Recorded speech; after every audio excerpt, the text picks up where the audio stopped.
Dan Ives joining us now, managing director at Wedbush. Why are you optimistic about tech as a whole for earnings, Dan? I think it's going to be one for the ages in terms of digital advertising. All of our survey work, much stronger than expected.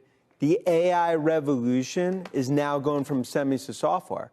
So you're going to now start to see the next part of this AI revolution with a better spending environment. And Brian, I think this is going to be the catalyst that gets tech stocks ultimately up another 15% rest of the year. It starts with this earnings season. Anybody in particular you're looking at most closely? I think front and center is going to be Microsoft. I think in terms of what we're seeing out of Redmond on cloud, of course you got Godfather of AI, Nadella.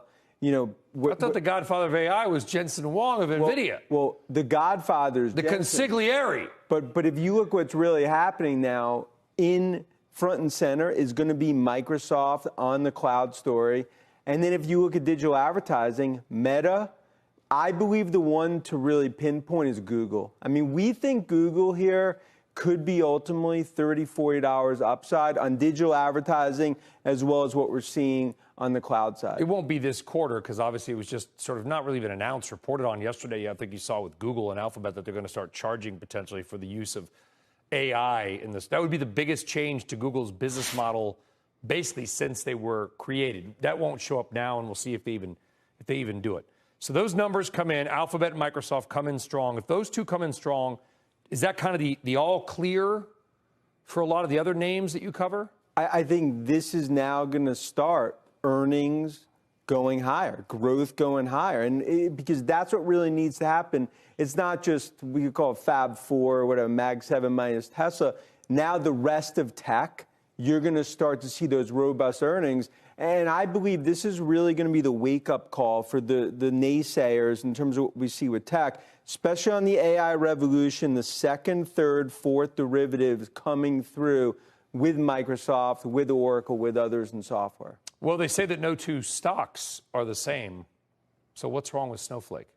Look, I think to me, it's really Palantir and MongoDB I view as the best plays from an AI perspective on use case. Snowflake, it's really been an execution story. I mean, that's why we've been more hesitant on that name till execution improves. I continue, the best ways to play the use cases is the messy of AI, Palantir, along with MongoDB. And who else? Anybody else that you're worried about? Look, I mean, I'd be worried about the shared owners. I think that's HP, that's Cisco. What is a shared owner? A shared owner is basically like you have ones that are gaining market share and losing market share.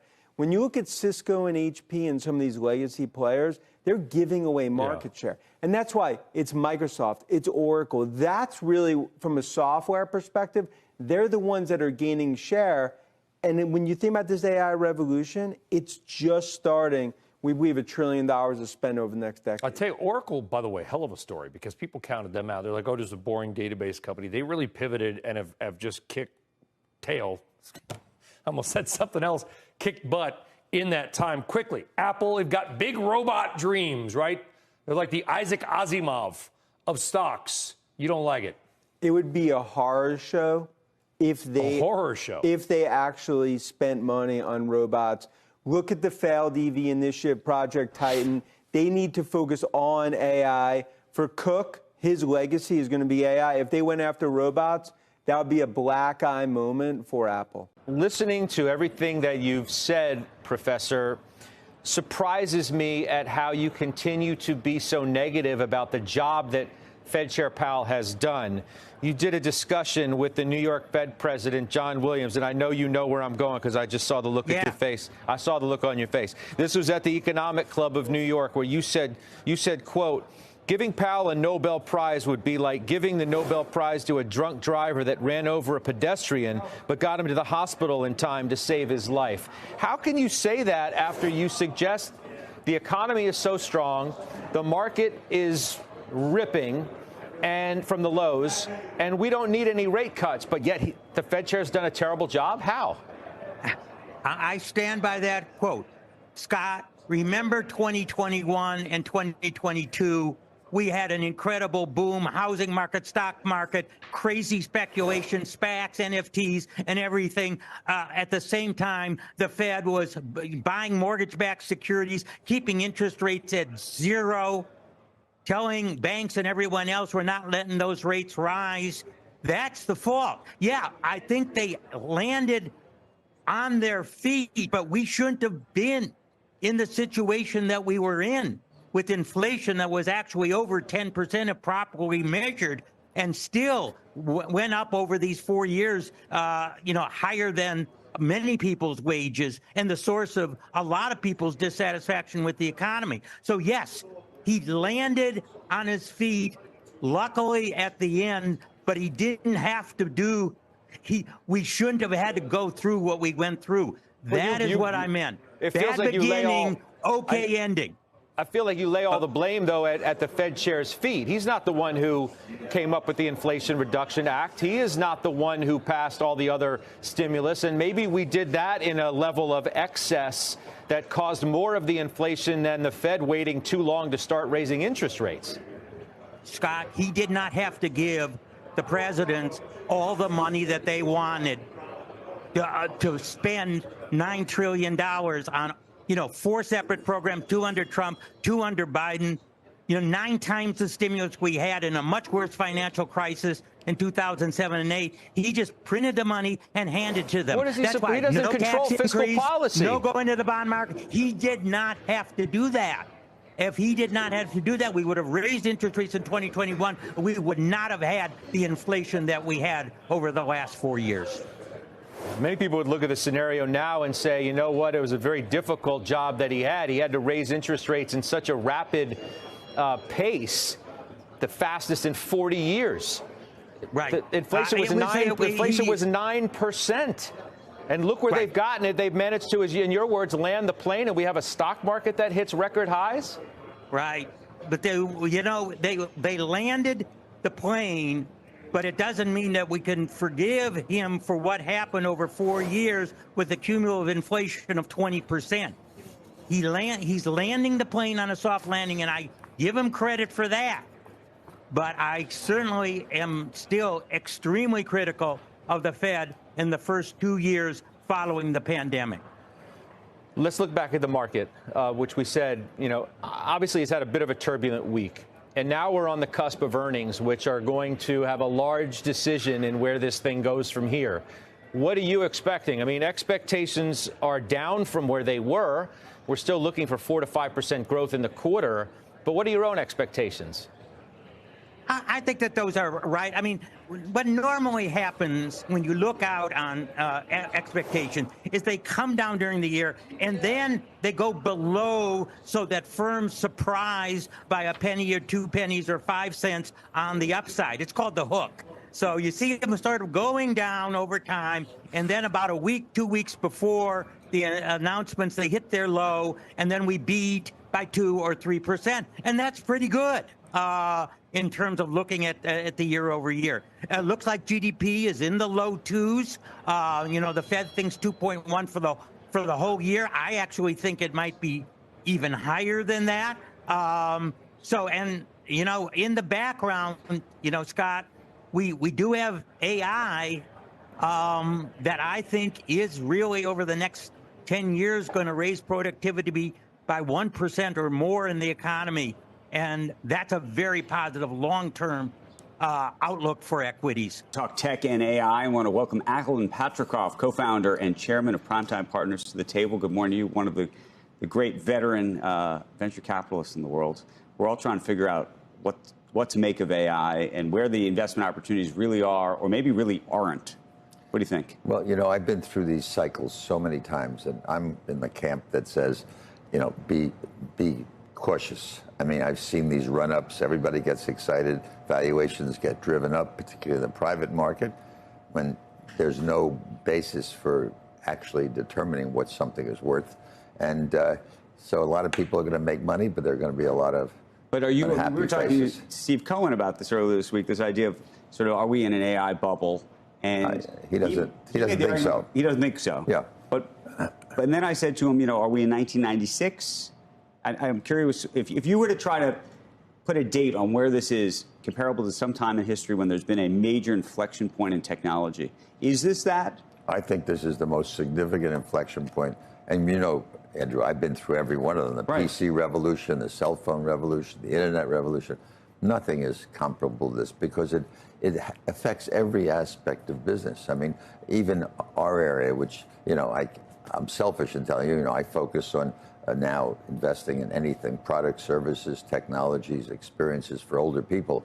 And when AI became so hot last year, particularly, I said, where's it going to affect our audience? Because, I couldn't see it right away, but already I can see it. I mean, I can tell you 4 or 5 companies that we're in that I wouldn't have thought had, this had any implication. Well, I'll give you one. We have a company called SafeRide, which does what they call NEMT, non-emergency transportation. Okay. They are picking up people. It sounds like Uber or Lyft, which, by the way, always tells you 1 minute and there's 7 minutes. They can't afford it, so they have to be exactly on time, deliver you to a doctor or a hospital on time. Not an ambulance. They're not ambulances, and pick you up exactly on right. And they have a 99% reliability. How do they do it? With very sophisticated internal technology. Let me ask you this. When you think about making an investment in AI today, there's these large language models. There's really, call it 3 or 4 large language models. And the thing that I can't figure out is, over time, as they get better, it seems to me that there's a likelihood that a lot of the stuff they can do will usurp some of the apps and other kinds of software that's being developed to sort of serve them. Meaning that as the large language models get better, they may actually be able to do what everybody else is trying to build, which would then sort of upend the entire thing. There's no moat to any of these businesses. Well, that's the last your business, the business you just mentioned, seems like it would likely have a moat. There's a physical component to it. Yeah, well, AI is going to have its biggest, in my opinion, place I would be putting my bets if I were investing specifically in AI is AI where its applications in particular industries, not necessarily the platforms. I mean, Chat GPT, it's obviously taken over the world, including me and probably both of you. But I worry about how many more. I mean, of course, they've got share of mind at the moment, but this is ubiquitous across everything. I'd be more interested as a long-term investor in how an AI application affects the medical industry or how it makes it more productive. I mean, we were just having this conversation about productivity. Do you think we're on the verge of a supercharged productivity? Absolutely dramatic. It's going to be overwhelming. I mean, I see it. I say it all the areas. I mean, we have another company, Sheer Health. But I'm promoted, but I'm telling you what they're doing. I would never have thought of it. We all get our medical bills, and we never know what we got and why we got it and why we have co-pays.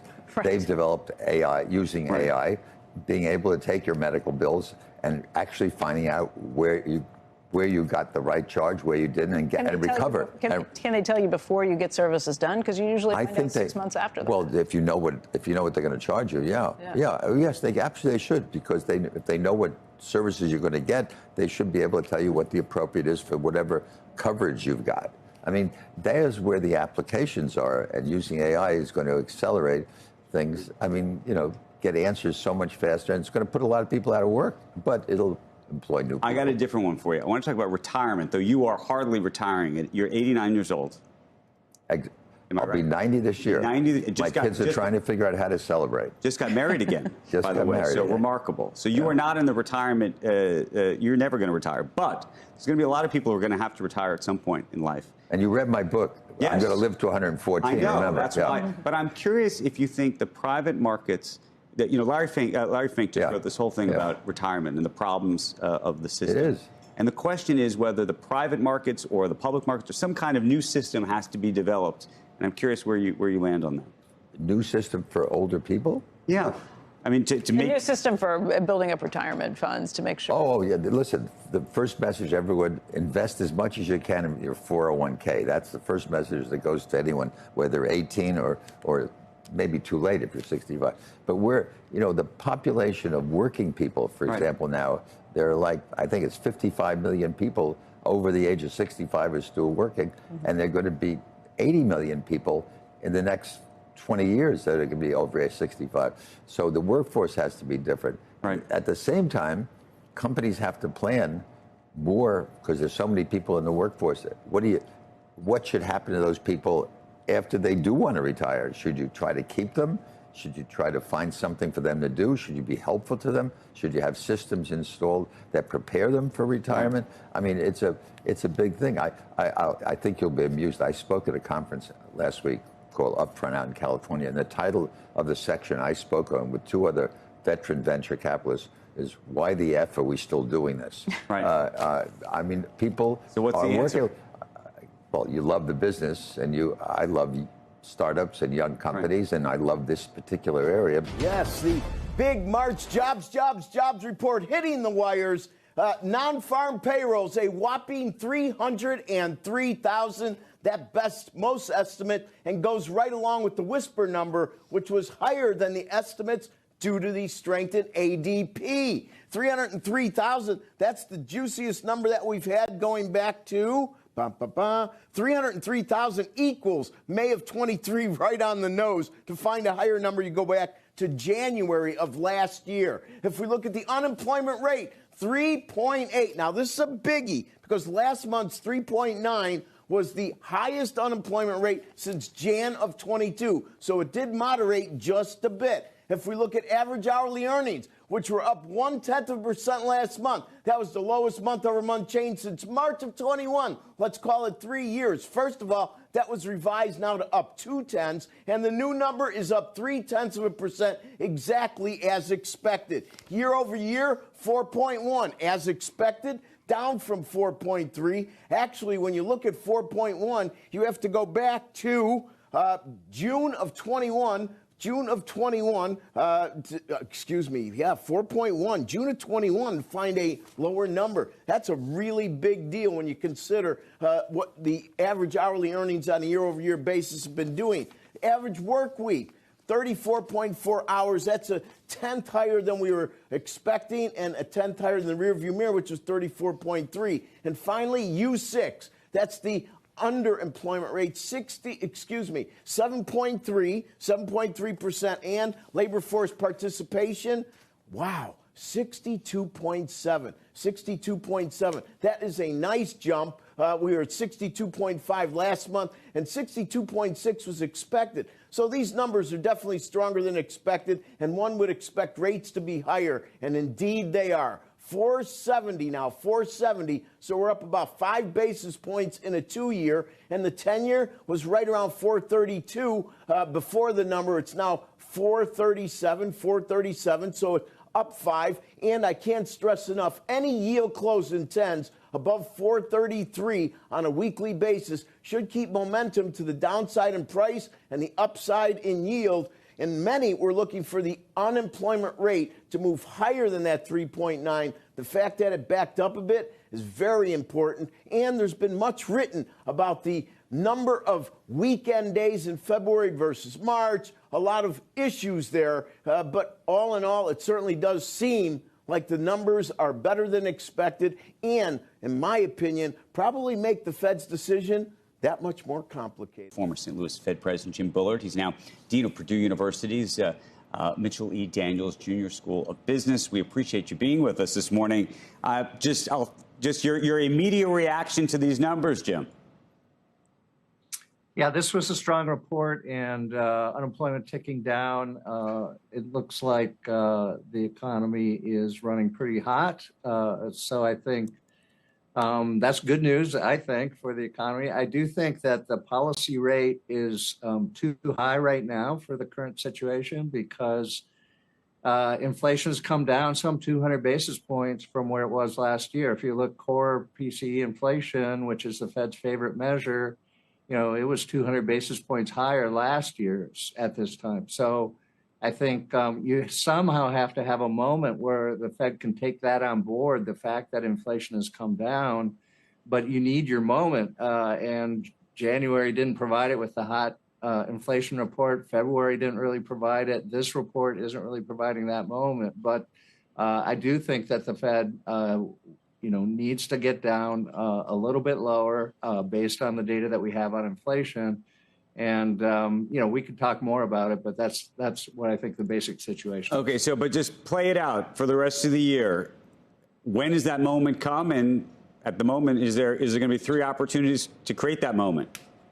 Yeah, so I think that the inflation reports that are upcoming, if they can show some disinflation, the continuation of the disinflation trend that we had, especially in the second half of last year, that will give the committee comfort to make this first move. And I do think there's the notion that the first move is more momentous than any subsequent moves because you're kind of setting a direction, and so they want to be careful about exactly what moment they would choose. So, but if things are as strong as they are, why do you think? I mean, look, there's a lot of I can give you reasons why you'd want to lower, given just what it's going to mean to interest rates in this country and what it's going to cost this country to service our debt and everything else. But you could also just argue maybe do nothing. I mean, this has been the argument that a whole bunch of folks have made, and also the folks like Jamie Dimon, who basically said that inflation is going to be stubbornly high. But by the way, Steve Cohen said it too today. Certainly, I think that the idea, what's the rush? My former colleague, Chris Waller, that was the title of his speech at one point, what's the rush?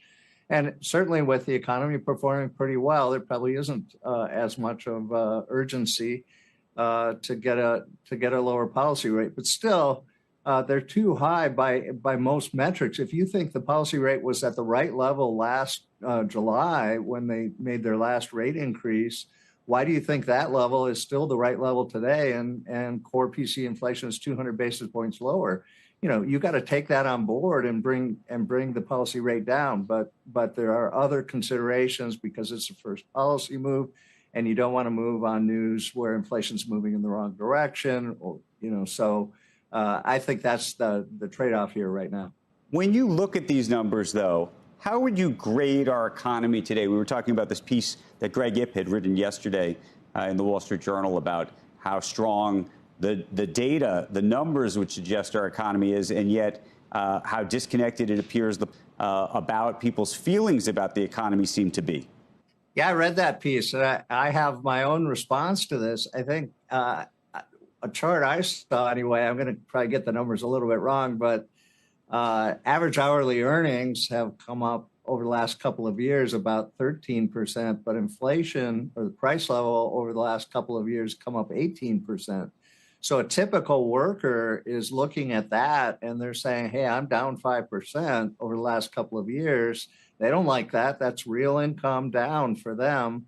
Unless they have some other source of income somewhere else, they're worse off, and they're reporting that dutifully saying in surveys, I think I'm worse off and I don't like it. So how would you grade our economy then? On traditional measures like growth, it's really great to see the good growth. It's great to see these jobs coming back. I would mention one thing about jobs for viewers here is that non-farm payrolls haven't really returned to the trend line that you would have drawn from before the pandemic. So maybe it's not that surprising that you're still adding quite a few workers here if you think the pandemic was this, very large but ultimately temporary disturbance. You should be able to get back to that trend line. That hasn't happened yet. So it's great to see the jobs being added. It's great to see the growth. I think there is plenty of innovation going on in the economy. So from the traditional macro measures, yep. I do think it's a good economy, but this inflation has hurt, especially low and moderate income households, harder than the rest of the income distribution.